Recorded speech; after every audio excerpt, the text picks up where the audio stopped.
welcome everyone. And thank you so much for the invite to this series of lectures. The ones that are coming up look very interesting. Might like to come to the one by Vicky Shepherd, if possible, because that's going to be related to what I'm going to be talking about today, which is psychological therapies with people with learning disabilities. So what I'm going to do is I'm going to spend some time reflecting on where we are in terms of the evidence base to support the use of psychological therapies with people with learning disabilities. And I'm not necessarily talking about psychological therapies for challenging behavior. I'm talking about psychological therapies for mental health problems or mental illness here.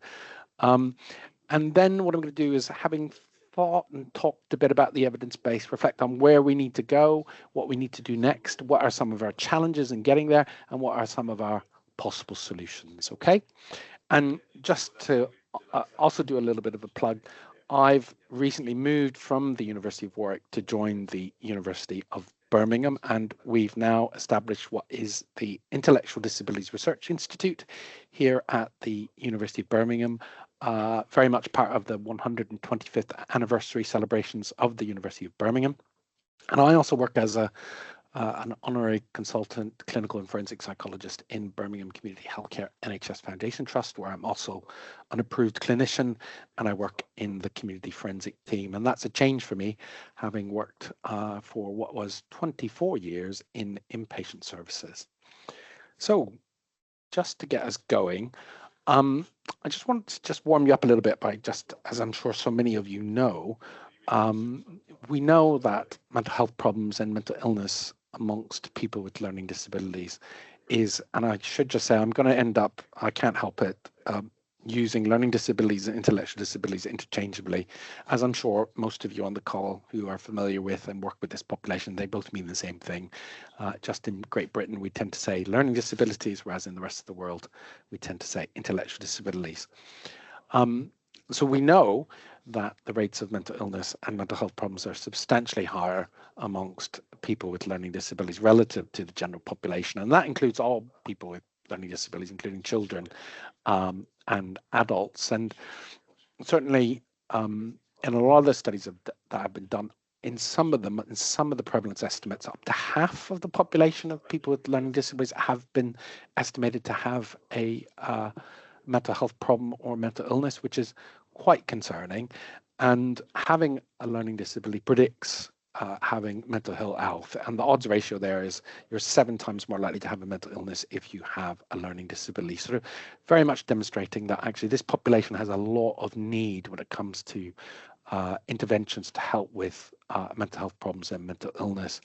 And what I will come on to talk about in a little bit is, often we tend to rely a lot on medication. And I'm not saying that medication is unhelpful per se, but what we lack very much is a really robust evidence base to support the utilization of psychological therapies with this group. One of the interesting things about that relationship between having a learning disability and having a mental health problem or a mental illness is that there is an interesting relationship depending on both the degree of learning disability and the type of mental illness or mental health problem that we're talking about. So this is a paper that's been around for quite some time, but it's from Scandinavia, and they, using a sample of people with learning disabilities, to demonstrate these relationships and they're quite interesting. And some of them, for some of you who work very closely with people with learning disabilities, understand why we see those relationships. And I'll just come on to talk about that a little bit more here. So in their sample of people with learning disabilities, some of them had autism. And we do know, of course, that autism is also, autistic people also tend to have a higher prevalence or rate of poor mental health or mental illness. And in their population, certainly autism was related to having a psychosis, an anxiety disorder, obsessive compulsive disorder, problem behavior, and overall mental ill health. And exposure to negative life events, so things that happen in your life, unsurprisingly, were also related to dementias, depression, and mania, amongst, again, this group of people with learning disabilities. So controlling for autism and negative life events, they also found that there was still a relationship between having a learning disability and mental illness. And for a lot of the different disorders, that relationship was curvilinear or quadratic. So it was an upside down curve, basically. And you can see that certainly for depression and anxiety and obsessive compulsive disorder, problem behavior, and overall mental health. And they vary by level, degree of learning disability. So we have mild, moderate, severe, and this arrow here, by and large, is where the most in their sample had this particular type of problem. And you can see something going on certainly with people with severe learning disabilities for some of these mental health problems. Psychosis was a different story. That relationship was very linear. And that, again, is unsurprising considering the phenomenology of psychosis, the fact that people with psychosis experience sort of perceptual abnormalities or hallucinations coupled with delusional beliefs and other symptoms, including, thought disorder and placement of will and all of these sorts of features, which are often articulated using spoken communication. So it's not necessarily unsurprising that that relationship was linear, but interesting that a lot of these relations are quadratic or curvilinear. And interestingly, and further into it, is we know and we have very little as psychologists in our toolkit when it comes to providing structured sort of psychological treatment or therapy for people with severe learning disabilities and people with profound learning disabilities, certainly because we're heavily reliant quite often on talking psychological therapies. But I'll talk a little bit more about that in a few slides' time. And thinking broadly about mental health and the determinants of mental health, and this is from the World Health Organization from quite some time ago, and we're all familiar with this. There's a set of sort of risk factors that some of us present with against what are a set of protective factors or things that help us to enjoy positive mental health. And the two kind of sort of operate on a continuum to a certain degree. So sort of individual factors, things that we may present with as individuals, for example, low self-esteem or developmental problems or difficulties with communicating or medical illnesses or whatever type they might be, are risk factors for developing mental health problems. And certainly people with learning disabilities present with cognitive immaturity and developmental problems because that's the nature of having a learning disability, and they do certainly have difficulties communicating their needs. And we also do know that people with learning disabilities present with a marked degree of physical comorbidity, including an increased probability of developing all kinds of medical illnesses.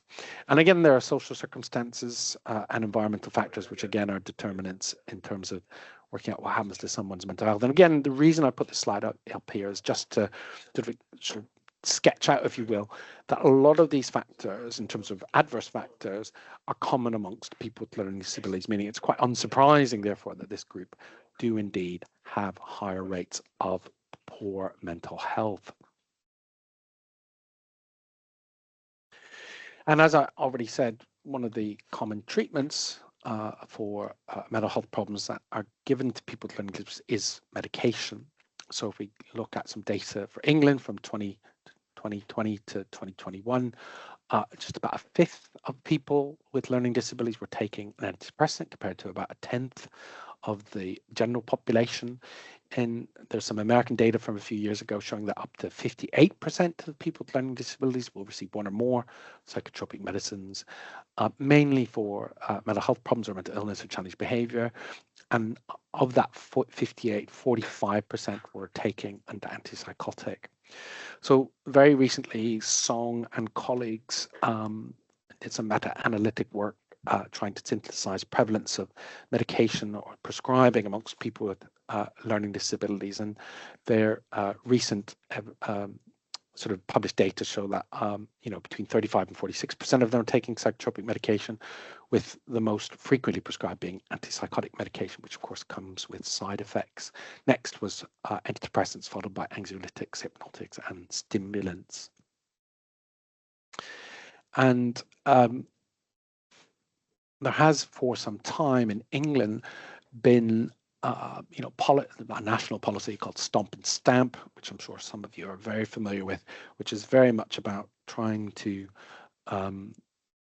reduce prescribing of psychotropic medicines amongst people with learning disabilities. And Daniel Adams, who's one of my PhD students, who's a pharmacist, has done some work in this space, and we published a systematic review a couple of years ago looking at deprescribing factors that contribute to deprescribing psychotropic medicines for people with learning disabilities who have behaviours that challenge. And Danielle has gone on to do some further work with pharmacists and some Delphi exercises with community learning disabilities teams to help understand, if you will, the barriers that the barriers to deprescribing and the or medicines optimization more broadly.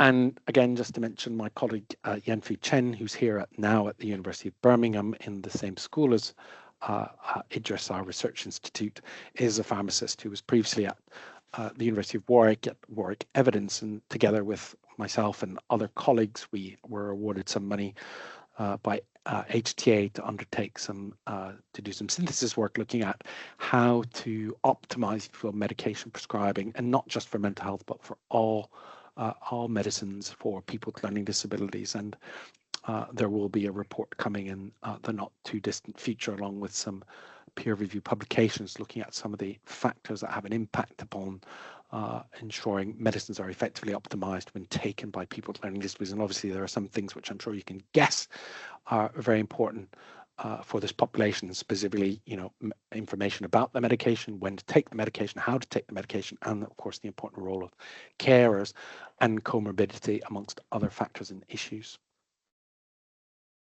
So that brings me on to psychological therapies. So as I've said, we know that people with learning disabilities have higher rates of mental health problems and mental illness. Our group are less likely to have access to high quality healthcare, including mental health care. And on average, we know, and we've known this for some time, that people with learning disabilities die on average 20 years earlier than the rest of the general population. And of course, some of that is associated with physical health comorbidity.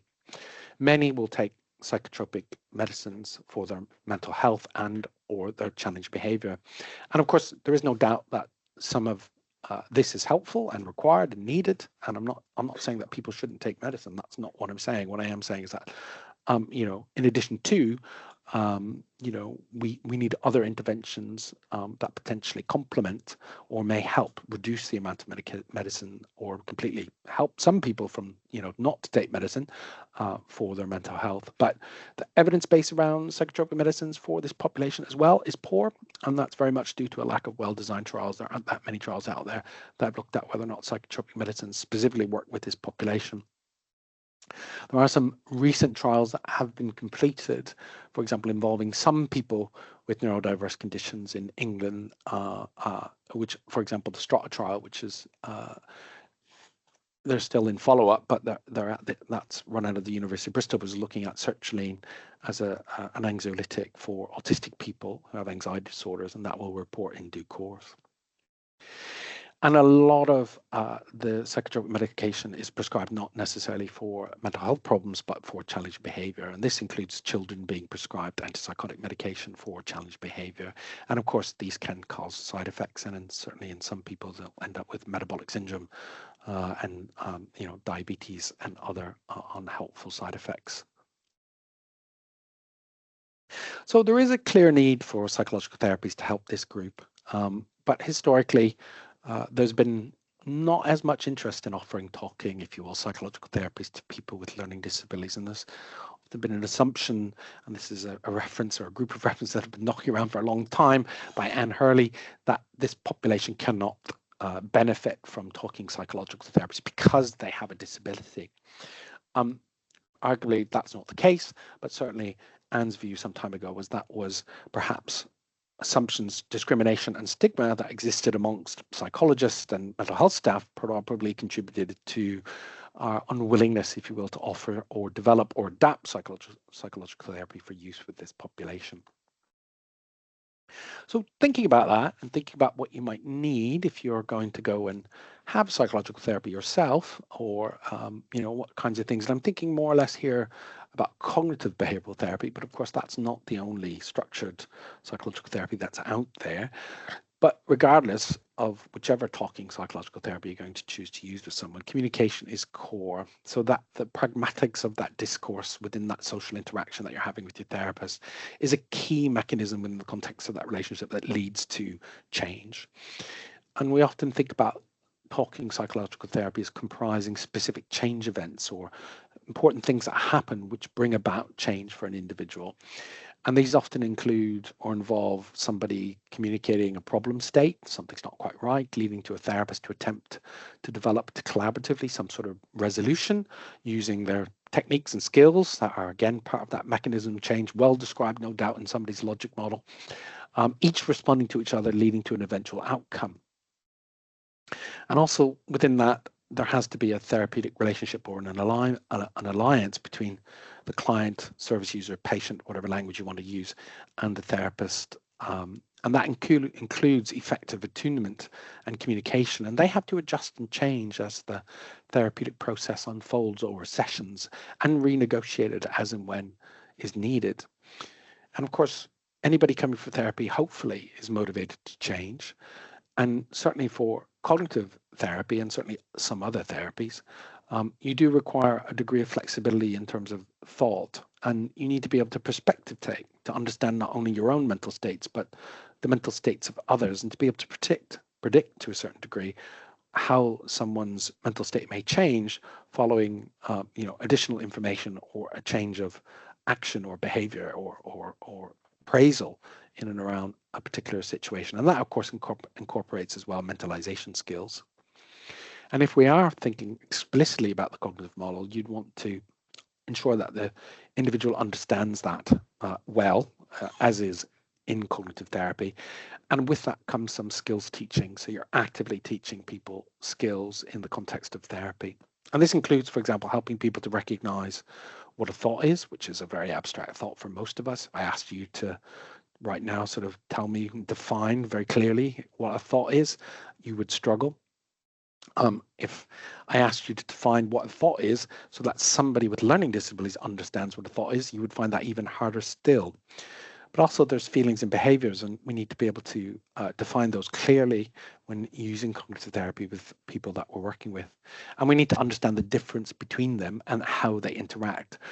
And the interaction that occurs between them in cognitive therapy is referred to as cognitive mediation. So this idea that your behavioral behaviors, if you will, in terms of what are driven by both the interaction between your thoughts and feelings, but that relationship between how you're feeling and what you do is mediated through cognition. So it can be augmented by changing the way you think, which is often when you may hear on the radio or on the news or on television station, whatnot, people talk about unhelpful cognition, changing them within the context of cognitive therapy. They're making reference to this idea of cognitive mediation. And of course, in cognitive therapy, we want to make sure that people have access to their automatic thoughts and they can record their experiences and they can learn these new skills and put them into action. So quite some time ago, for example, Raj Shrifan, who used to be at the Charlie Waller Centre at the University of Reading, they looked at what sorts of psychological skills, factors, variables, whatever you want to call them, predicted treatment outcome within cognitive therapy. So they looked at some of these. As you can see, some of these things are important in terms of predicting outcomes. So the accessibility of automatic thoughts, your ability to recognize and label your emotional states correctly, your ability to take responsibility for change, your buy-in with the cognitive rationale, alliance, so that's that therapeutic relationship. How chronic is your problem? Being able to implement processes that reduce anxiety and promote a positive self-view or self-esteem. Your ability to work in depth on a particular issue, and whether or not you actually believe CBT will be helpful. So in terms of these things as measured by the short-term cognitive therapy scale, they do relate to treatment outcome. So, just think again and take it back to somebody with a learning disability. Are they going to be able to access their automatic thoughts? Are they going to be able to differentiate their emotional states and label them correctly and effectively? Are they going to be able to understand the cognitive rationale and put that into practice? So things start to become a little more challenging for people with learning disabilities. Oops, went too fast. So again, Anne Hurley, going back to the late 90s, recognized some of these problems, and all of this stuff was happening before we understood cognitive therapy in the way that we do today.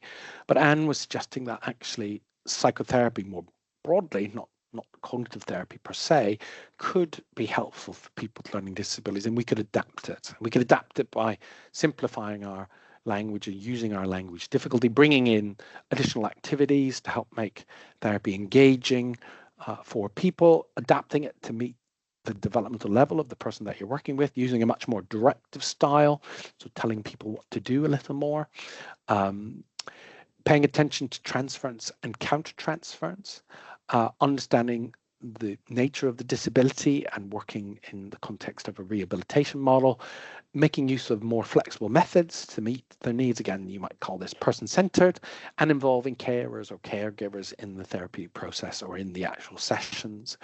So that's been around for a long, long time. And to be quite frank, I'm not sure we have a systematic method as psychologists for adapting therapy for people with learning disabilities, such that we can say we know that this works very well and this doesn't work very well, or when you're faced with this person, actually do this because we know that that leads to improved outcomes for people who present in this way. We don't have the level of sophistication in the literature, nor have the studies been done to enable us to do that. But what we do know is we do know what people are doing to their therapy when delivering it with adults with learning disabilities. So this is a paper by Laura and Dave Dagnan. I'm sure a lot of you are familiar with Dave Dagnan's work. They just, using Anne's framework, Anne's initial framework, they just tried to categorize what they could pull out of research studies that haven't published in terms of what people are doing to adapt cognitive therapy for use with people with learning disabilities. And I think they found something like 32 papers or something like that. Anyway, they pulled them all in and tried to describe this as best they could. And what people are talking about doing in the literature, certainly including adapting activities very similar to what Anne Hurley suggested. So bringing in role plays, pictures, diagrams, videos, and worksheets, simplifying things by trying to make it more concrete. Using, for example, materials developed with children to make sure it's developmentally appropriate, involving certainly carers in therapy, which is a very common one, trying to use shared language, simplifying the language and reducing sort of writing, and I've certainly done that plenty of, flexing the methods, making sure that things meet people's needs more effectively by making them shorter or longer, and of course using directive methods, increasing structure, for example, or being more assertive. They didn't find anything particularly written on the nature of disability or a focus upon rehabilitation or much in the way of transference or countertransference, but certainly they were able to find evidence that by and large hung quite well with Anne's framework. Now, this may or may not be easy for you to read because I nicked it out of Andreas's work that he's been doing at the minute. So Andreas Poku is a PhD student of mine, and he's working on developing a visual attentional bias modification treatment for low mood and depression in adults with intellectual disabilities that is gamified, which makes it quite accessible.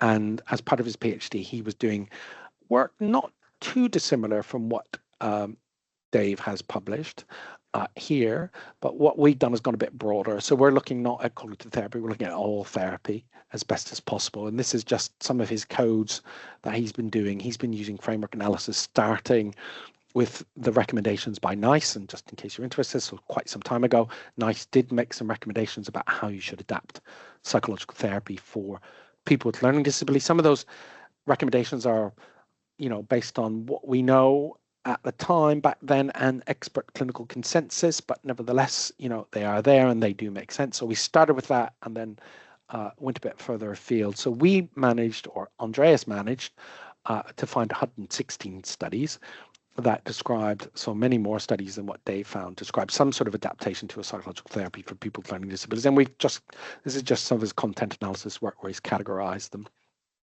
And you can see some of the more frequent sort of adaptations that people are making to psychological therapies to help people, take part. And some common ones, as you can imagine, so using visual methods. And again, for those of you who work with people with learning disabilities, this is not surprising at all. And simplifying your language, for example, and making sure you have, and you're seeing the person face to face, so less reliance on some of these other more modern, that a lot of them have come about, of course, as a consequence of the pandemic, but less reliant on some of these. And certainly that's my experience, that these things can be possible, but not always possible. And certainly working directly with the person is helpful. And paid carers is shaded a different color. It shouldn't be necessarily, but certainly involving carers in the sessions is a frequent one that we also see, and then changes to the structure. And you might look at this and go, my God, it's like shorter sessions, longer sessions, more sessions, less sessions, carers in, carers out, on it goes. So there's a lot of different sort of adaptations. And the question is, how well do they work? How well are they devised? Do they make sense? And how do they fit into, if you will, existing logic models describing the mechanisms of change associated with psychological therapies, and how do these changes enhance that outcome? I'm not sure, or I'm not convinced that we fully understand that in the way that we should. And there is certainly a literature out there looking at whether or not we can assess whether or not people with learning disabilities are actually able to do cognitive therapy. And this kind of idea that Dave Dagnan had some time ago, and he developed some measures to enable us to kind of do some of this work, which is to assess whether or not somebody had the skills needed or required to take part in psychological therapies. And Joshua, Georgie Charlesworth, and Katrina Sklar from UCL tried to, they did a systematic review and reported on, studies and measures around this and in this domain. And they found 12, and they reported that, of course, there were a lack of well-developed and valid or reliable tools to assess this. And certainly the ability to do some of the tasks in cognitive therapy is related to level of language and, cognitive functioning or level of general intellectual functioning, which by and large is unsurprising, but there is a relatively robust literature certainly showing that.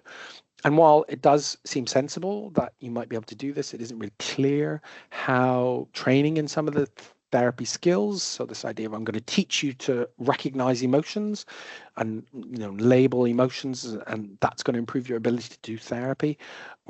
We just don't know whether or not things like that or adaptations like that actually improve outcomes from therapy. And what do we need? What do we actually mean by ready to do, for example, cognitive behavioral therapy or other psychological therapies? That's not quite clearly defined either. So very, very helpful that Katrina, Georgie, and Joshua did this systematic review, pulling all these studies together. One of the studies they pulled in, or a couple of our studies that they pulled in, were ours. So this is just an example of this. This is some experimental work that we did a few years ago. Again, another one of my PhD students, where we were looking at whether or not we could teach people with learning disabilities to do some of the skills that we think are required in cognitive therapy, for example, to label something as an action, a feeling, or a thought. So that cognitive mediation stuff I was talking about at the beginning. So can people recognize a thought effectively, an emotional state, and label it effectively, and understand how that links to a behavior, but can they correctly categorize those?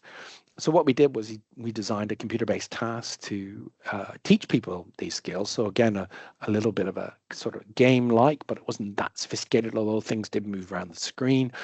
And this is just an example of someone making a cup of tea. So you would choose the black, yellow, or blue button in front of you. So if you thought making a cup of tea was a good feeling, no doubt, I'm sure making a cup of tea is a good feeling for so many of us. And also making a cup of tea could be something we might think about doing, but actually making a cup of tea is doing it. So the correct answer would be to push the black button. And what would happen is that what we were doing in terms of the intervention is that people would choose, if they got it right, they get some feedback and an explanation as to why it was right. If they got it wrong, they get some feedback as to why it was wrong and encouraged to go again. And they get a series of trials until they got it absolutely correct.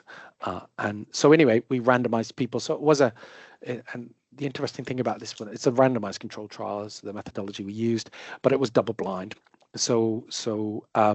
Well, I say that in the sense that we as researchers didn't know who was allocated to what arm, and because we weren't in front of the computer, people with learning disabilities was literally sat in the front of the computer with a set of headphones, and everything was automatic, and they weren't told which arm they were allocated to. And I should just say, those who were allocated to the arm that didn't get the active treatment got to see all this stuff and got to ask some memory questions about it. So it was an attention control condition. So in terms of what we found, this is just some regressions, but don't worry about all this stuff too much. Just look down here at the very bottom. So this is a belief, thoughts, feelings questionnaire total, which was our outcome measure. So as you can imagine, your ability to correctly identify beliefs, thoughts, or feelings, prior to the intervention predicted your performance at the end of the intervention. So those who did better at the start also did better at the end. But controlling for that and controlling for IQ, we still did see a significant effect of the intervention. So we can teach people these skills using a simple computer-based task that's not too complicated, that runs in PsychoPy on laptop. But I have no idea whether or not that improves people's outcome from therapy. So because this wasn't these people weren't getting therapy. So arguably you might think it would, but again, as I said before, we don't actually know. So one of the things that I then went on to do was to do a meta-analysis. So this is going back to 2013, so well over 10 years ago, to try to figure out what is the evidence based for psychological therapies for when they're used with people with learning disabilities. And to cut a long story short, there's not a lot of evidence out there really back then. And to even cut a longer story shorter, there's not that much evidence still today. But what we got here is a forest plot, and I'm assuming most people know what a forest plot is. But anyway, we calculate the standardized mean difference for each study that we've included, which is represented where it falls on this line by this square, and this is the confidence interval surrounding that estimate. But this line is got a 0, which is the effect size. So basically, anything that falls above 0 means the treatment arm, those who got the active treatment, got better. Anything that falls below here means those who got the treatment got worse. And look at this. There are a couple of studies here where they reported that people did a little bit worse, or did substantially worse in this case, as a consequence of the treatment.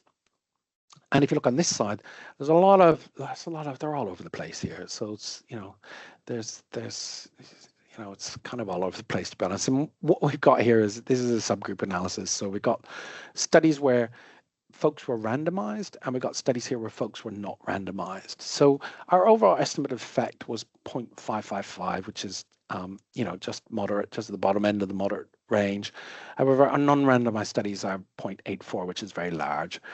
The literature is plagued by poorly designed trials. The sample sizes are small. There's no independent data management. There's no attempts for some of them at allocation concealment. Some of them very clearly are not randomized. Some of them didn't use any masking.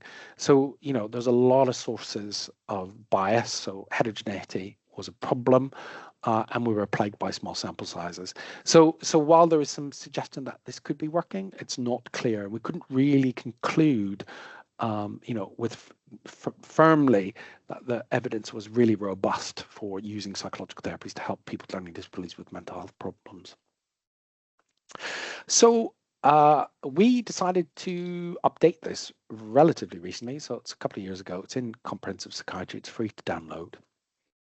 So we thought, let's repeat this, and let's have a look and see have things moved on. Well, things have moved on a little bit in the sense that there have been some new trials published. One of the problems, though, is that there's not a huge number of new trials published looking at psychological therapies with people with learning disabilities, but this was everything we had. So you can see, obviously, we've got some of the same papers that we had last time. So this is the McGaw paper where people got worse. So the standardized mean difference there is 0.4 in the negative direction. Our overall estimate of effect is 0.69, which again is moderate. But our I-squared, which is often touted as a measure of heterogeneity, is high at 76. And our prediction interval, which is an estimate of if I were to do a new clinical trial, based on what I've got here in front of me, I can work out with a degree of certainty where my likely estimate of effect size will fall in a future trial. And it's quite a wide range. So it's minus 0.58 up to 1.95.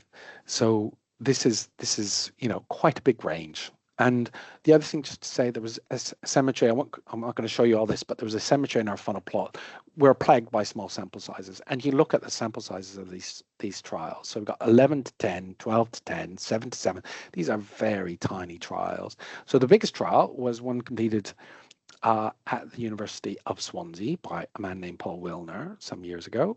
Paul's no longer with us, but he included 181 people with learning disabilities in that trial, which was an anger management trial. And that still today, in terms of including it in a meta-analysis, is the largest clinical trial that has taken place. There is another one called the BEAT trial, which took place at the University of Glasgow, which was funded by HTA, but they had 2 arms, and both arms were an active treatment for depression. They had no treatment as usual arm or no attention control condition. So you can work out the within groups effect size, and you can work out the between groups effect size in that trial. And the answer is between those 2 arms, there is no effect size. There isn't much of a difference at all, because both groups did get better. One got guided self-help for depression, the other got behavioral activation for depression, and both groups were people with mild learning disabilities. That was published by Andrew Yahoda and colleagues, and it's in the Lancet Psychiatry if you'd like to give it a read. Anyway, one of the things we can do is we can chuck out some of the papers that are unduly contributing to heterogeneity, which is what we did here. And that reduced our effect size down to 0.43, which is small, and reduced heterogeneity, well, what is considered a measure of heterogeneity, and it narrowed our prediction interval for the future, which is interesting and helpful. But I'd still like it to be a bit tighter, if I'm honest. Anyway, just like we did before, we did a subgroup analysis looking at the impact upon something like randomization, which of course is very important. These non-randomized studies, you could argue, are very biased, and I have no business whatsoever putting them into this meta-analysis. Unfortunately, the state of the literature is not that great, so these are all the randomized studies that we could find back in 2023, which are up here. So when we look at this, you can see that the effect size is 0.43 here for this one, but heterogeneity is still problematic, and our prediction interval still crosses 0, so it's still from minus 0.4 up to 1.31 in terms of a future trial, trying to predict where my future effect size might be. I can throw out the McCabe study and the Klein study, which are contributing to heterogeneity, and I can reduce it to 0. My prediction interval then improves, so it's 0.13 to 0.59, which is good, and then my effect size hedges G is 0.36, which is small, but still significant. So that's good. So suggesting that actually something is happening. But again, look, there's not that many. It's still, the estimates are still biased and unreliable. The sample sizes are small, so we've got a lot of work to do here. And if we look at the non-randomized studies, just out of curiosity here more than anything else, the overall estimate effect is 1.20, which is very, very large, which is abnormally large in my view. I-squared is high, prediction intervals massively wide, up to 3.5 down to minus 1.1, suggesting that, our estimates are not that robust.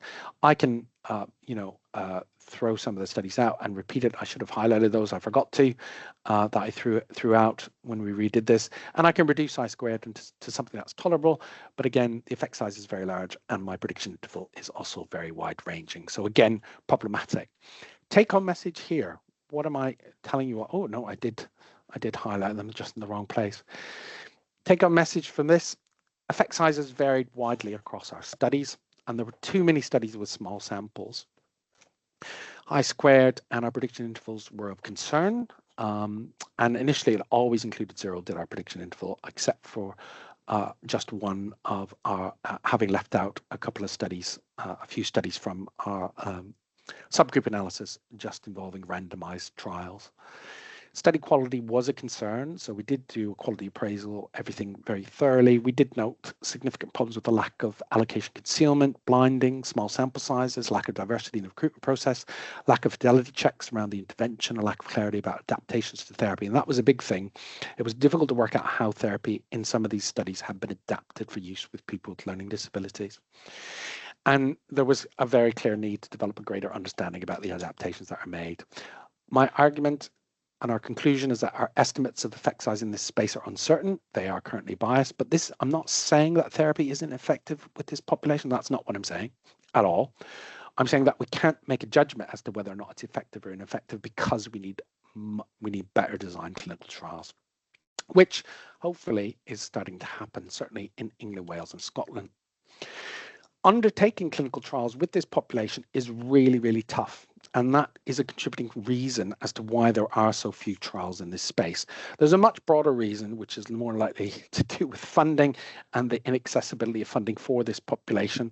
I could go on and argue that actually people with learning disabilities are discriminated within our society quite extensively. We all know that's pretty true, and that discrimination is throughout society, and of course we may see it when applying for funding as well.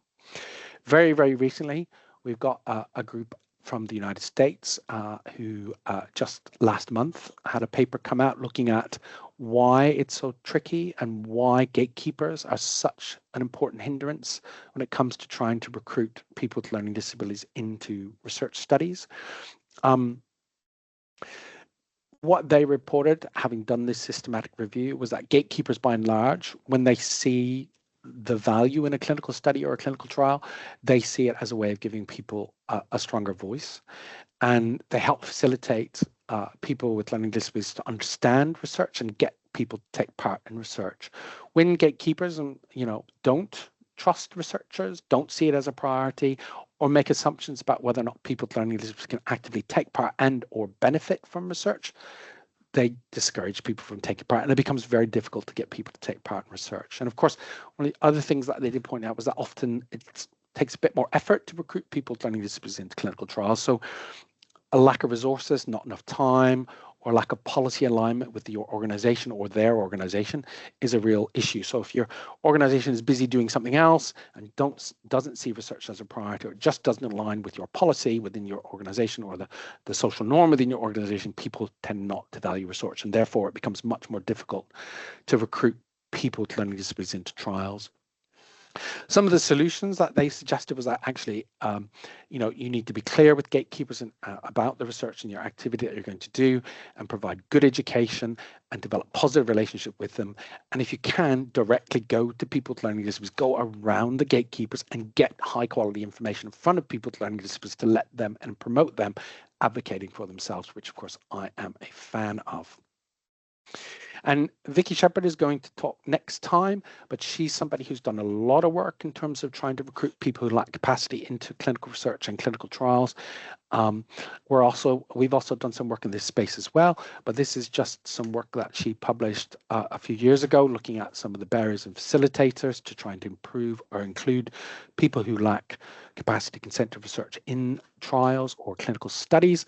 And of course, when we're working with people who lack capacity relative to people with learning disabilities who have capacity, it opens up a whole can of worms, shall I say. And it's not impossible when I've done it myself, but it does bring some complexity in terms of the legal framework that we have to work to and everyone's understanding of how you include people who lack capacity in clinical research. And most clinicians automatically go to the sort of best interest assessment and appeal to their understanding of the mental capacity in a clinical context. In a research context, the rules are slightly different. So those sections of the Mental Capacity Act in governing research are a little bit different.